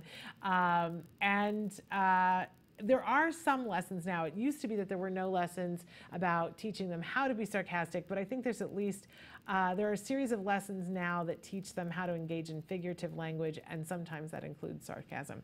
Then intentions, which will also help with deception, teaching them to understand what their intentions are, what somebody else's intentions. That was so important when we were teaching my son about, well, if somebody's foot gets stuck out and you get tripped, that's not, what was their intention? Did they mean to hurt you? Or that if they did, then that is them being not nice and it needs to be dealt with. But if somebody hurt you by accident because they stuck their foot out, they still need to apologize, but it's not something we need to call the police over, right? All of these different things, when you put them together, lead to our kids being able to not only negotiate through the world, but to be successful in relationships and not be taken advantage of. It's a fascinating set of lessons. Now, these lessons you can start on with someone, I think the earliest lesson you can start on with someone who's 14 months old with desires, and probably even a little bit earlier. But these are lessons that you can work on. All of these skills begin to emerge in a neurotypical 8-year-old before their 9th birthday, but as you can see, these are things that will not be perfected until someone is an adult and even beyond that. So you can be working on all of these things. You guys have written in and asked, what is the advanced cognition curriculum? Well, I want you to understand that for some of you who have kids who have progressed, already passed a lot of the material that's in skills, they have taken and created a specific curriculum for our kids that are high functioning and older. And it will include the cognition curriculum, the executive functions curriculum, the social skills curriculum that we went through the other day, and the adaptive curriculum. It has those 4. So it's literally like cutting skills in half and giving you the stuff that's appropriate for those kids that are high function. Excuse me. And the lessons are specifically for those kinds of kids. Now, if you are someone who has just a regular skills, excuse me. If you have a regular skills subscription, know that you have all of these lessons already. They've given them to you. But for the skills advanced cognition, they've cherry-picked them and given them to you to streamline them for your kids that are high functioning. I want to encourage you to go to skillsforautism.com. When you go there, you have the ability to look at all of skills if you want to, or in the very first menu sheet, you can choose parents, because it says caregivers, teachers, and parents. Practitioners, parents, and teachers. Excuse me. Click on the one that says parents. When you go there, you'll be given a drop-down menu. Click on the cognition, advanced cognition curriculum.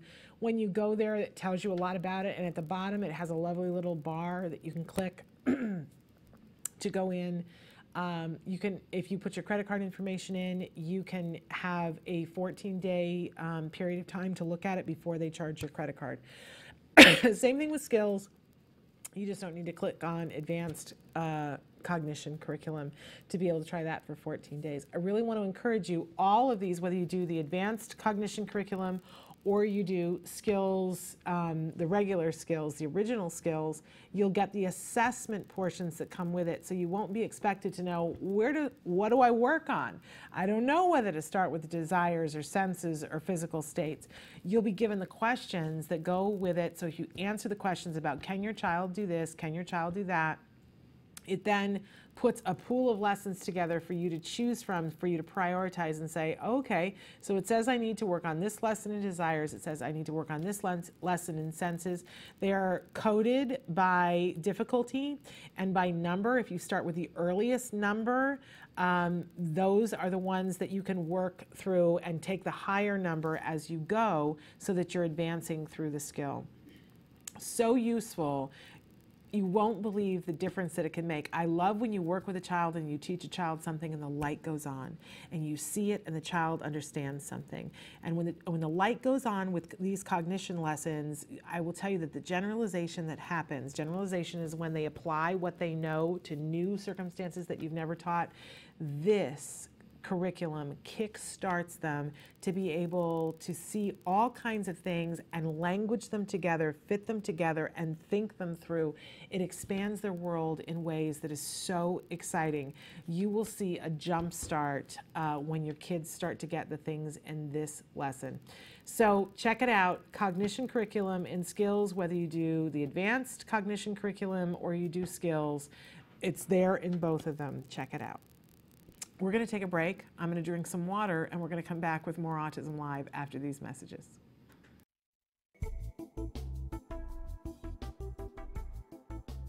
Skills is an online program that provides assessment, curriculum, positive behavior support planning for challenging behavior, and progress tracking, and it does this all in one place. The skills assessment and curriculum addresses 8 areas of development, which even includes advanced higher level areas such as executive functions and cognition, which pretty much makes skills the only ABA-based set of curricula for teaching more complex skills, things like problem solving, planning, self-management, perspective taking, and even inferring and predicting others' private events. Skills is a 4-step system.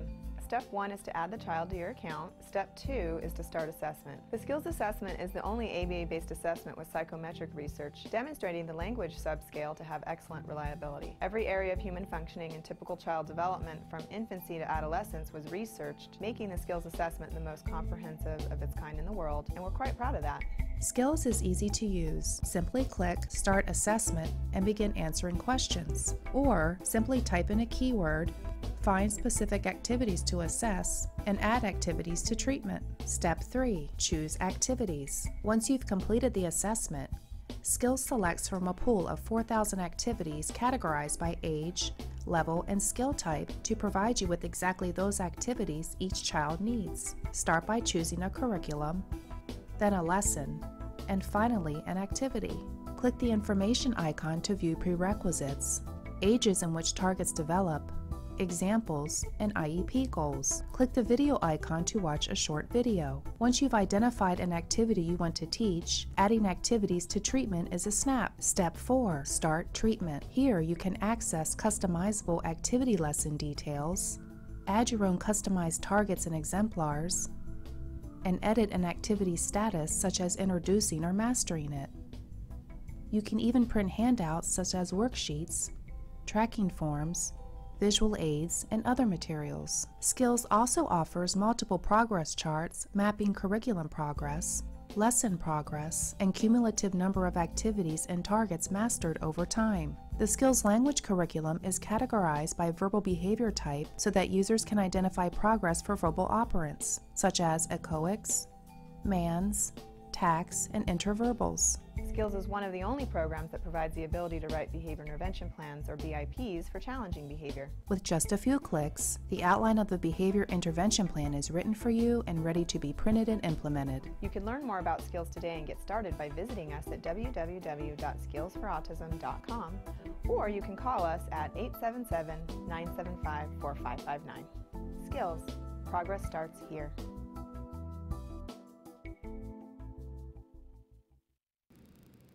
Welcome back to Autism Live. I wanted to address a couple of questions here. Somebody wrote in and said, thank you for taking my question. This is about the boy who is being unkind to her son. They write back and say the other boy has an IEP too, which that sheds some more light on it, doesn't it? My son doesn't feel comfortable with this kid, and though he tries to avoid him, the other kid seeks him out. My son says that the boy says is a strange language, and thank you. Okay. So this is vastly different, right? We know for sure now that your son is uncomfortable and doesn't want to interact with this child, and we know that this child has an IEP, which means they've got something going on too. So we want to be respectful, right? And maybe the malicious thing isn't the case, because if they've got something else going, it could be that this is a problem that they're having. In this case, I would definitely encourage you to have a meeting with the teachers and say, hey, we've got some trouble brewing here, and before it escalates, I think we really need to talk about finding ways to separate these two. Be as clear as possible about the fact that stuff is going on when other people aren't seeing, that this is going to be something that's going to be hard for the teachers to hear. So make sure that you leave them a little bit of an out, because it's going to be like, oh, it's your fault you weren't watching. The teachers will take it that way, trust me. So make sure that you candy coat it enough so that they don't feel like you're coming after them with it, but say, is there any way you can help me, because I'm getting very concerned. My son is very concerned, and the anxiety is ratcheting it up. I would even consider asking them, whoever the psychology consultant is, because they can't tell you what the other boy's IEP entails. They really shouldn't even tell you that the other boy has an IEP, but sometimes you just glean it through the different things that happen.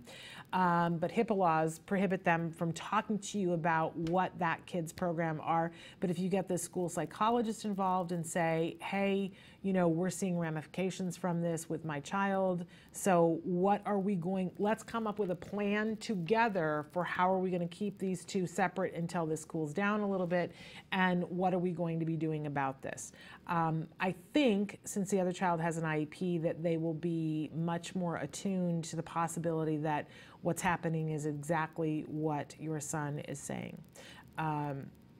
So thank you for writing back and clarifying, and hopefully that helps you a little bit more. That would be my personal advice, but you have to do what your gut says. Okay, now somebody else wrote in and said, hi Shannon, how have you handled the so many hours of therapy, and how do you get kids to not be overwhelmed? We were not lucky enough, like Jack Riley, to get early intervention, but now handling school and ABA after school, we feel deeply sorry for the amount of hours our child works. What is a good amount and what is too much? She gets 3 hours of home-based ABA, 4 to 7, from 4 to 7, I see p.m. every day, and Saturdays 10 to 1 p.m. Please give us your mom perspective. We don't want to abuse her time, and sometimes she looks pretty exhausted. It's very sad, but we know we have to do this therapy, and thank you so much. We adore you, and I adore you back, and you know that. Great question too, by the way, and bless you that I hear you that you weren't lucky enough, like Jack Riley, like my son, to get in there early, but you're getting it done, and that's wonderful. Okay, so, and I feel you, there were times when I cried buckets of tears about my poor kid, because other kids are outside and playing, and my kid is inside and, working on learning how to speak. Man, I can throw the biggest pity party that there is if you give me 10 minutes. And it's warranted. Have that party every once in a while for yourself and for your kid, and be like, we got dealt this deal, and and you're allowed to go there every once in a while. You just can't hang out there for long, because I will tell you, having gone through the whole process, and I know you're going to get to this point at some point too, where you get through the whole thing and you will look back and go, man, we were so lucky. Because you will see the difference between your kid and other kids, and what they know and what they don't know. And it's so very worth it. And by the way, we tend to romanticize, oh, those kids are sitting in the sandbox and they're having this wonderful time. You know, the truth is, go to the park sometime and see the kids sitting in the sandbox and they're like, I'm bored. And our kids have interaction and things going on. And that goes right to the crux of what I want to say to you. It's okay when our kids are exhausted, as long as they're not exhausted to the point of tantruming, right? If a kid is so tired that they're tantruming, we've crossed the line, right? And you're going to get there from time to time because you don't know where the line is. But here's where we get into what's good ABA and what isn't good ABA.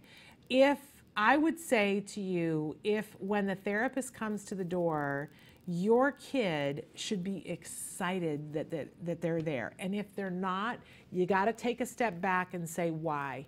Why aren't they excited? Is the therapist playing with them enough and giving them enough reinforcers? And sometimes as parents, we have to go back to the supervisor or to the therapist and say, I'm sorry, you're doing a great job, but you're gonna have to make it more fun. And there are ways that they can do that. I was just saying to somebody the other day that there was a therapist that we had, Amy Fuentes, and she started out as a fill-in therapist for us, and I would lobby for her to be on our case, and eventually she became our lead therapist. But she would show up at the door and she was Mary Poppins. She had a big old bag that she brought on her shoulder.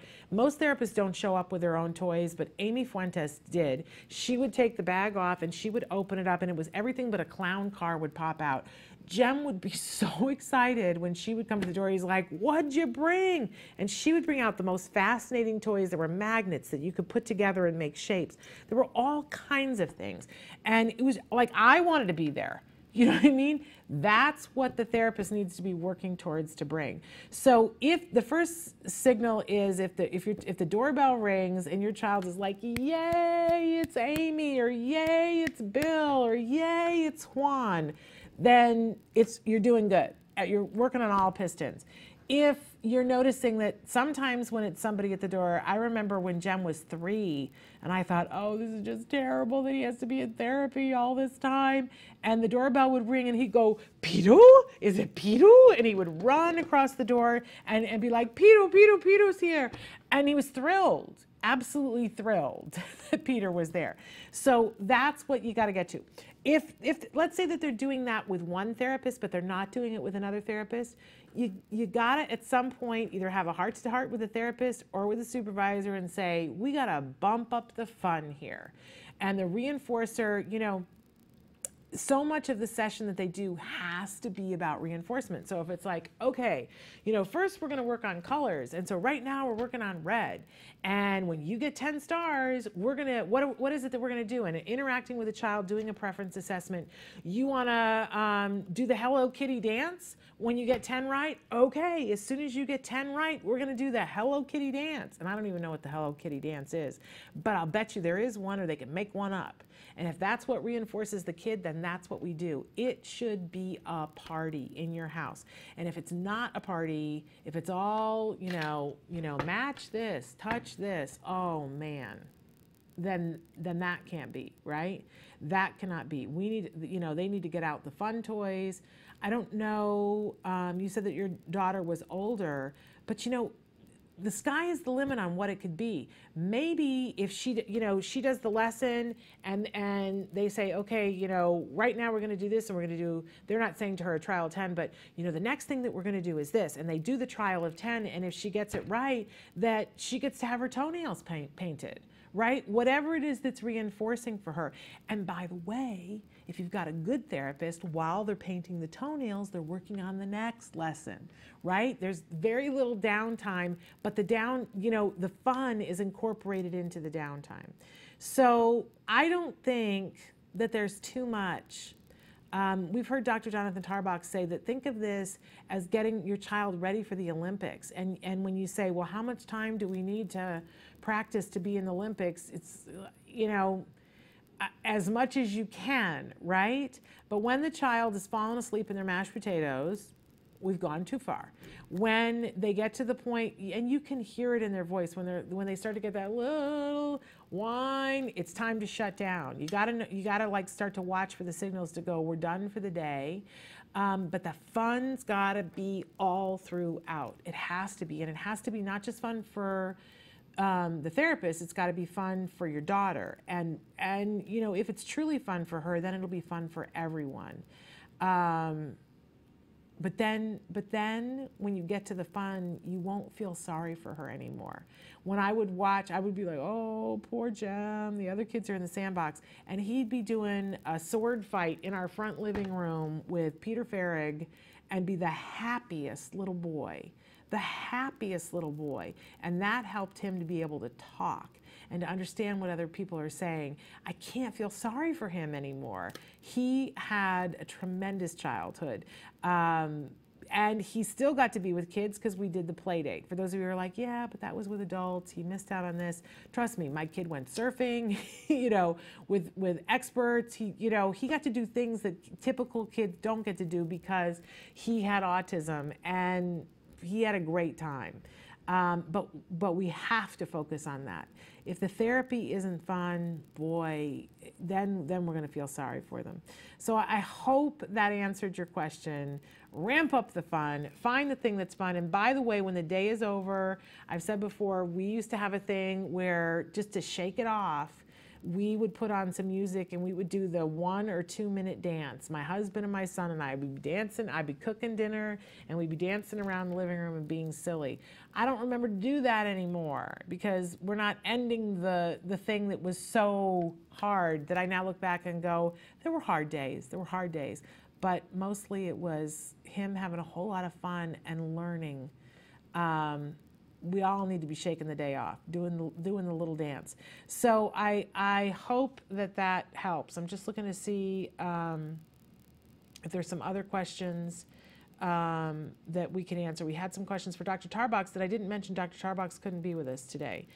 I'm just looking, it's not one that I want to take on because I'm not an expert, as I know you've heard me say before. All right, let's talk a little bit for social skills. A kid who's really delayed, will be 5 soon, is a really smart boy, loves letters so much, and he scores at 5 years, 6 months for academics, so he's definitely really smart. Thanks. I think this is part of the Dr. Tarbox question. Let's take a look at it. Hi, Shannon. This question is for the very handsome Dr. Tarbox, who's not with us today. I just received the cards book in the mail today, and I just wanted to say it's massive, LOL. Yes, it is massive. It makes a really good doorstop, but don't use it for that. It's filled with really good information. I wanted to know if you can use this book to teach my son conversation. He has tons of language and a lot of spontaneous too. But his conversation is almost non-existent. He's 4 years, 10 months. You're in New Jersey. We don't have ABA because my husband's insurance is self-funded. It's horrible. Never thought I would envy a parent for being able to provide their special needs kid with therapy. Also, how can I teach him to be more social? He's aware of other kids, but just does not look interested in them. But if they have something like food or a toy that he likes, he wants to go take it from them. He's considered high functioning. I just want him at least to say hi without being prompted, or to acknowledge another kid his age, to play with him.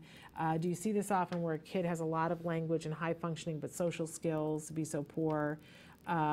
And that your social skills is scored at 24 to 30 months.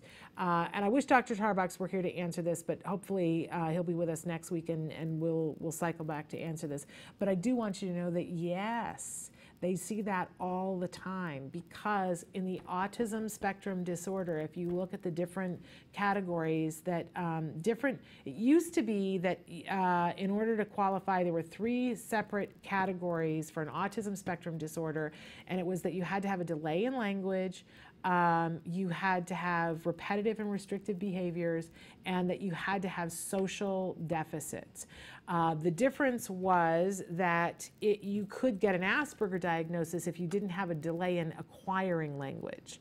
But all people on the autism spectrum with autism spectrum disorder have social deficits. So your child, who you report is having a great deal of language but is struggling with conversation, and is struggling with social skills, maybe according to the old criteria would have fit more into the Asperger diagnosis, but not sure because he'd have to be scored on a bunch of different things. But I just want you to know that there are a whole group of people on the spectrum that fit into that category that have large social deficits but are capable of conversation. That's very, very prevalent. And yes, you can teach it, and you can use that book to help you to teach the language skills and to teach conversation skills. But I personally would encourage you to read about it in the book, get skills so that you have all the lessons that they talk about in the book so that you can go through them rapid fire. And then if you need some help and support with how to actually teach, and the teaching points don't give you enough, because some people can read the teaching points and they're all good to go from skills. Others need some more help and support. Don't feel bad about that, but you can learn how to teach and foster the language skills by going to ibehavioraltraining.com. Some of those modules are like $7.50 to work on the language operants. I think you'll find that really, really useful. I'm excited for you that you got the book. Don't give up on your child. You can definitely teach the social skills and definitely can work on the conversation. When you know you've already got language, it's easier to build on the language and get to the conversation. The harder thing is starting the language. So you're already well to being there.